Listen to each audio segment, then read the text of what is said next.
में शिक्षा मंत्री धर्मेंद्र प्रधान का इस्तीफा। इस वक्त की सबसे बड़ी खबर, शिक्षा मंत्री धर्मेंद्र प्रधान का इस्तीफा। जिस मांग के साथ सीजेपी लगातार प्रदर्शन कर रही थी, जिस मांग के साथ छात्र लगातार प्रदर्शन कर रहे थे, इतना बड़ा प्रदर्शन के बाद हाथापाई, धक्का मुक्की, पथराव, आंसू गैस के गोले, इस तक पर आ गई। शिक्षा मंत्री धर्मेंद्र प्रधान का इस्तीफा हो गया है। ये बड़ी खबर, इस वक्त की सबसे बड़ी खबर आपको बता रहे हैं। शिक्षा मंत्री धर्मेंद्र प्रधान का इस्तीफा हो गया है और ये एक प्रेस नोट जो जारी किया गया है।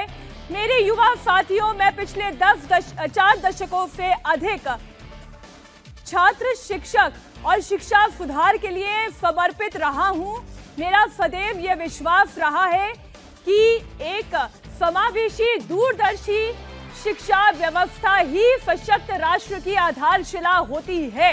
एक लंबा संदेश उन्होंने जारी किया है। धर्मेंद्र प्रधान का इस्तीफा हो गया है।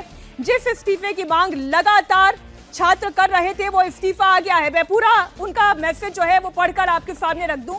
मैं देश के युवाओं की आकांक्षाओं, भावनाओं और उनकी न्यायोचित अपेक्षाओं का गहरा सम्मान करता हूं। भारत की युवा पीढ़ी के सपने को साकार करना हम सभी के राजनीतिक और सामाजिक जीवन का नैतिक संकल्प रहा है। प्रधानमंत्री जी के दूरदर्शी नेतृत्व में राष्ट्र की सेवा करने का जो अवसर मुझे प्राप्त हुआ, उसके लिए मैं प्रधानमंत्री का आभार प्रकट करता हूं। लेकिन अब यहां से मूल बात शुरू होती है, बहुत गौर से सुनिएगा।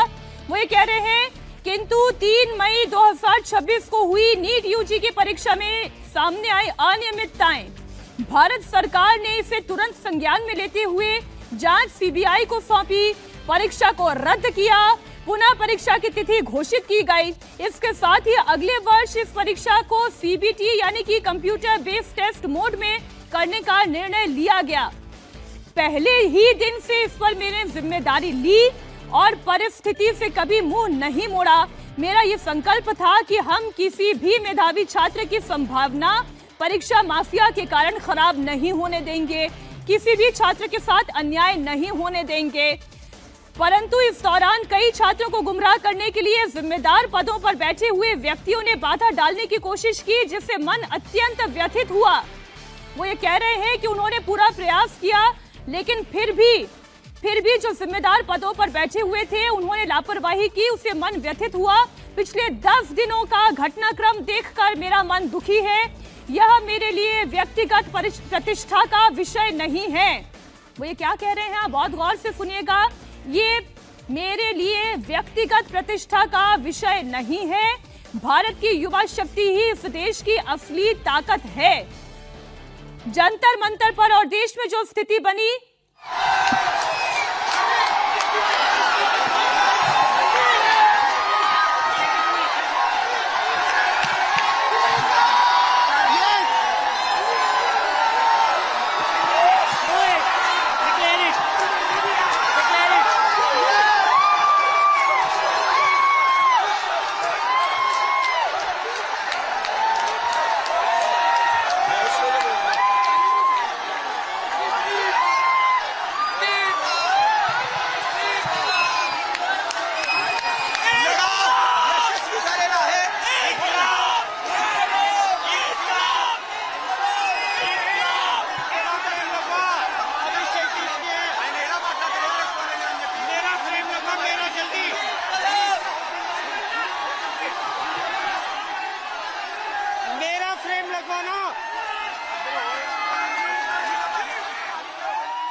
तस्वीर इस वक्त आप देख रहे हैं, ये जंतर मंतर की तस्वीर है और अभिजीत दीप के, सौरभ दास, तमाम छात्र, सीजेपी के कार्यकर्ता वो सब लोग इस वक्त खुशियां मना रहे हैं, जश्न मना रहे हैं। वो सबसे बड़ी खबर आ चुकी है। धर्मेंद्र प्रधान पर सरकार ने फैसला ले लिया है।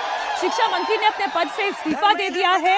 उन्होंने कहा कि जंतर मंतर पर जो देश में स्थिति बनी, इस स्थिति का राष्ट्र विरोधी ताकतें लाभ ना उठाएं, देश की एकता बनी रहे, भारत के एक भी विद्यार्थी का भविष्य कानूनी पेचीदगियों में ना। क्या कहते थे ये? क्या कहते थे? इस सरकार में इस्तीफे नहीं होते। क्या कहते थे? इस सरकार में इस्तीफे नहीं होते। हम कहना चाहते, झुकती है दुनिया, झुकाने वाला चाहिए। हमारे सहयोगी देवेंद्र पराशर इस खबर पर जुड़ गए हैं। देवेंद्र, पिछले 10 दिनों से जो हो रहा था, धर्मेंद्र प्रधान ये कह रहे हैं उसे देखकर मैं बहुत दुखी था और अब इसी पर विचार करते हुए मैंने अपना त्यागपत्र माननीय प्रधानमंत्री जी को भेज दिया है।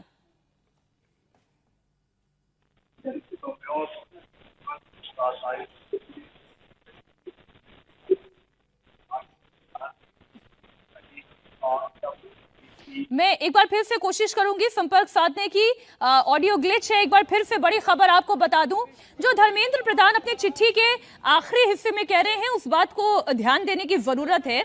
उन्होंने ये कहा है कि जंतर मंतर पर देश में जो स्थिति बनी, इस स्थिति का राष्ट्र विरोधी ताकतें लाभ ना उठाएं, देश की एकता बनी रहे, भारत के एक भी विद्यार्थी का भविष्य कानूनी पेचीदगियों में ना उलझे, हमारे बच्चों का समय पढ़ाई में लगे, करियर बनाने पर फोकस हो, और इसी पर विचार करते हुए मैंने अपना त्यागपत्र माननीय प्रधानमंत्री को सौंप दिया है।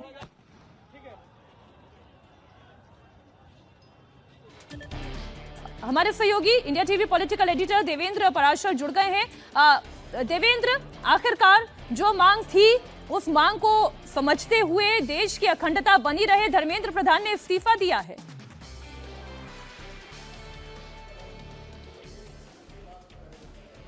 तो निश्चित तौर पे प्रोटेस्ट करने वालों ने दबाव बनाकर इस्तीफा लिया है, वो कहें तो ज़्यादा बेहतर है। और अभी जैसा आप सुन रही थी कि अभिजीत दीपके जिस बात को कह रहे थे कि क्या कहा जाता था कि सरकार में इस्तीफे नहीं होते और झुकती है दुनिया, झुकाने वाला चाहिए, तो वो वाली जो लाइन थी, जिस प्रकार का दबाव बनाया गया और न सिर्फ दिल्ली में बल्कि उसका सहारा लेकर अलग अलग जगह पर प्रोटेस्ट हो रहे थे, तो वहाँ पर सरकार के सामने जो एक सबसे बड़ी चिंता थी, जो कि शुरू में पहले दिन से नजर आ रही थी इस प्रोटेस्ट के बाद, कि इस प्रोटेस्ट के बारे में सरकार ये समझ रही थी कि ये पॉलिटिकली मोटिवेटेड लोग हैं जो कि प्रोटेस्ट करा रहे हैं इसके पीछे। लेकिन अगर इस सेंटीमेंट के साथ देश के घरों में बैठे छात्र अपने आप को कनेक्ट कर लें, देश के युवा अपने आप को कनेक्ट कर लें और उनको ये लगे कि हाँ ये गलत हो रहा है, बहुत कुछ गलत हो रहा है और मंत्री का इस्तीफा होना चाहिए, वहाँ पर सरकार के लिए फिर मुश्किल हो जाएगी। और पिछले 2-3 दिनों में जिस प्रकार से फीडबैक मिला होगा, निश्चित तौर पर सरकार के सामने, परसों से अगर आप कहें तो ज़्यादा एग्जैक्ट होगा कि परसों से ऐसा लगा कि सरकार इस दबाव के आगे थोड़ी झुकती नजर आ रही है। जैसे परसों के बयान को अगर आप देखें तो परसों ये बताया गया था सरकार की तरफ से कि क्योंकि मंत्रालय, सरकारी दफ्तर न्यूट्रल जगह ही होते हैं, तो अगर सीजेपी के लोगों को बातचीत करने आना है तो घर पे नहीं आना चाहे तो नहीं आए, मंत्रालय आ सकते हैं, न्यूट्रल प्लेस जाने का कोई मतलब नहीं है। लेकिन कल वो लोग गए, कल जब वहाँ पे डिमांड रखी गई तो 3 में से 2 डिमांड पे बात हो गई। तीसरे डिमांड के बारे में ये बोला गया कि 24 घंटे में रिस्पॉन्ड किया जाएगा। आज की बैठक जो शाम 4 बजे होनी थी, उससे पहले बताया गया कि इस बारे में बताया जाएगा। तो उसके बाद ये बात समझ में आ रही थी कि सरकार अब इस मामले को ज़्यादा लंबा नहीं खींच पाएगी, ज़्यादा लंबा खींचना नहीं चाहती, और जो दबाव ये प्रोटेस्ट करने वाले बना रहे थे उन लोगों ने वो दबाव बनाया। और इसके अलावा देखें, आपकी सरकार की तरफ से जो कुछ भी किया जा रहा था उससे ये इस प्रोटेस्ट की जो आग थी वो कम नहीं हो रही थी। और जैसा कि पहले मैंने आपको बताया कि सरकार को चिंता ही इस बात की थी कि इस प्रोटेस्ट के साथ देश के युवा, देश के यूथ अपने आप को कनेक्ट ना कर लें, और उस लिहाज से उससे बचाव का रास्ता यही हुआ कि शिक्षा मंत्री ने खुद ही अपना इस्तीफा दे दिया है। ये बात देवेंद्र जो वो अपने पत्र में लिख रहे हैं, वो ये कह रहे हैं ये मेरे लिए व्यक्तिगत प्रतिष्ठा का विषय नहीं है, भारत की युवा शक्ति ही देश की असली ताकत है, इसमें तो कोई दो राय नहीं। चलिए, जंतर मंतर पर तो ये कॉकरोच जनता पार्टी के जो नेता हैं वो बैठे हुए हैं, लेकिन अब पूरे देश में युवा एकत्रित होने लग गए थे, छात्र एकत्रित होने लग गए थे, और मांग वही थी कि धर्मेंद्र प्रधान का इस्तीफा हो। शिक्षा में सुधार की बात तो अलग बात थी, लेकिन पहला मुद्दा ये था कि धर्मेंद्र प्रधान का इस्तीफा चाहिए।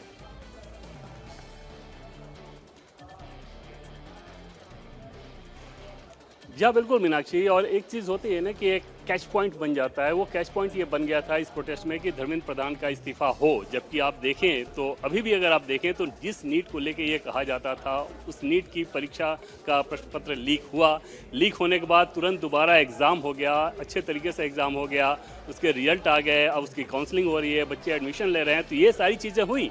लेकिन क्योंकि क्वेश्चन पेपर लीक हुआ था, उस चीज़ ने पकड़ा। और दूसरी चीज़ कि शिक्षा मंत्री का इस्तीफा होना चाहिए। और धर्मेंद्र प्रधान के केस में अगर आप देखें तो यूजीसी के समय से जो एक विवाद खड़ा हुआ था, वो विवाद, उस विवाद को लेकर ऑलरेडी वो निशाने पे थे। और एक सेक्शन था, वो बीजेपी के समर्थकों के भीतर भी एक सेक्शन था जो उनको नापसंद कर रहा था इस बात को लेकर। और उसके बाद ये चीज़ हुई, फिर सीबीएसई के वेबसाइट को लेकर हुई। तो आप कह सकती हैं कि एक तरह से बहुत ज़्यादा जमावड़ा हो गया था उनके ऊपर दबाव का। और खासतौर पर अभी पार्लियामेंट का सेशन चल रहा है और सेशन शुरू होने से जस्ट पहले से जिस प्रकार से दबाव बनना शुरू हुआ, जिस दिन 20 तारीख के बाद जो प्रोटेस्ट हुआ, फिर लाठीचार्ज हुआ, तो ये सारी चीज़ें निश्चित तौर पे सरकार के ऊपर एक बड़ा दबाव बना रही थी। हालांकि एक सवाल ये ज़रूर रहेगा सरकार के सामने कि अगर इस प्रकार से प्रोटेस्ट के सहारे इस्तीफे होने लगे, प्रोटेस्ट के चलते इस्तीफे होने लगे, तो फिर तो ऐसे प्रोटेस्ट करने वालों की देश में कमी नहीं है और देश में कमी नहीं रहेगी। हालांकि सरकार का सोचना ये ज़रूर रहा होगा कि क्योंकि इस मामले में सीधे सीधे यूथ कनेक्टेड हैं, और जैसा कि प्रधानमंत्री ने शुरू में ही एनडीए की बैठक में जब उन्होंने विस्तार से बोला था, बंद कमरे की हालांकि वो बैठक थी, लेकिन उसमें विस्तार से बताया था कि छात्रों का हृदय और मन बहुत कोमल होता है, उनको गुमराह करना आसान हो जाता है। तो वो एक चिंता रही होगी कि ऐसा ना हो कि जो कुछ भी वो लोग कर रहे हैं उनके करने का असर उन बच्चों पे नहीं पड़ रहा हो और वो इस प्रोटेस्ट से अपने आप को ज्यादा कनेक्ट कर लिया हो। तो बेहतर है कि देवेंद्र बने रहे हमारे साथ। अभिजीत दीप के कुछ कह रहे हैं, ये सुनो। This is how a democracy should be. ये लोकतंत्र है, ये लोकतंत्र है। मुझे पिछले एक महीने से बहुत बड़े पॉलिटिशियंस, बहुत बड़े मीडिया वाले कहते थे क्या कर रहे हो, कब तक बैठोगे, नहीं देंगे इस्तीफा, आप जानते नहीं हो क्या इस सरकार को, बहुत ही निर्दयी सरकार है, किसी की नहीं सुनती है ये सरकार, अपनी मनमानी करती है, बहुत जिद्दी सरकार है। 36 दिन हर रोज मुझसे ये सवाल पूछा जाता था, इस्तीफा नहीं होगा तो क्या होगा, ये लोग इस्तीफा नहीं देंगे, मुझे हर किसी ने कहा। और जब मैं यूएसए से निकला था, तब कई सारे लोग ये कहते थे तुझे क्या लगता है तू इंडिया जाएगा, इंडिया में क्रांति आएगी, आ गई क्रांति। और जो लोग पिछले 36 दिनों से हमें बोल रहे थे इस्तीफे नहीं होते इस सरकार में, ये सरकार इस्तीफे नहीं करवाती, उन सभी लोगों से मैं फिर से कहता हूं, झुकती है दुनिया। और इस देश के युवा ने दिखा दिया है, अगर वो एक साथ आ जाए तो किसी को भी झुका सकती है, किसी का भी इस्तीफा ले सकती है। तो मैं पूरे देश भर में जो ये लोग आज हमें देख रहे हैं, मैं सभी से रिक्वेस्ट करता हूं, आज शाम को 6 बजे अपने अपने राज्यों में, अपने अपने डिस्ट्रिक्ट में एक कैंडल मार्च निकालिए उन नीट के बच्चों के लिए जिनका हत्यारा धर्मेंद्र प्रधान है। रेलिंग टूट जाएगी, सारे लोग पीछे हटिए, रेलिंग टूट जाएगी। थोड़ा सा पीछे, थोड़ा पीछे, रेलिंग से सारे लोग पीछे हट जाइए, थोड़ा सा पीछे हो जाओ। और मैं मोदी जी से कहना चाहता हूं, सुबह हो गई मामू, सुबह हो गई मामू, सुबह हो गई है, डेमोक्रेसी की सुबह हो गई है। अब इस देश की जनता जाग चुकी है और जैसे कि मैंने कहा था, ये पहला विकेट है, ये पहला विकेट है, यहां नहीं रुकेंगे, अब तो बस शुरुआत हुई है, अभी तो बस शुरुआत हुई है। मैं सभी उन स्टूडेंट्स को सैल्यूट करता हूं, सभी वॉलंटियर्स को सैल्यूट करता हूं जो पिछले 36 दिन से यहां पर 45 डिग्री की धूप में बैठे हुए थे, बारिश में बैठे हुए थे। पुलिस वालों ने पुलिस वालों ने पानी बंद कर दिया तब भी आप लोग बैठे रहे, खाना रोक दिया तब भी आप लोग बैठे रहे। आप लोगों की हिम्मत तोड़ने की बहुत कोशिश की, लेकिन आप लोगों की हिम्मत टूटी नहीं। I salute you all, I salute you all. और मैं अब एक बहुत इंपॉर्टेंट चीज कहना चाहता हूं। आज धर्मेंद्र प्रधान का इस्तीफा हुआ है, इसके लिए मुझे हीरो मत बनाना, ये गलती मत करना, ये गलती मत करना। मुझे धर्मेंद्र प्रधान के इस्तीफे की वजह से हीरो मत बनाना। एक इंसान को हीरो बनाने की वजह से ही देश का कबाड़ा हुआ है। एक इंसान को अपने संविधान से बड़ा बना दिया, सारे इंस्टीट्यूशन से बड़ा बना दिया, सारे चीजों से बड़ा बना दिया। जब आप एक इंसान को मुद्दे से बड़ा बनाते, इंस्टीट्यूशन से बड़ा बनाते, संविधान से बड़ा बनाते, तो वो इंसान देश का कबाड़ा ही करेगा। तो मुझे कोई भी हीरो नहीं बनाएगा। नारे लगेंगे भारत माता की जय के, भारत माता की, भारत माता की, इनकलाब, इनकलाब, वंदे वंदे, जय जय जय जय जय भीम, जय जय जय जय जय भीम, जय जय जय जय जय भीम। और मराठी मीडिया है क्या यहाँ पर? एक मिनट, एक मिनट।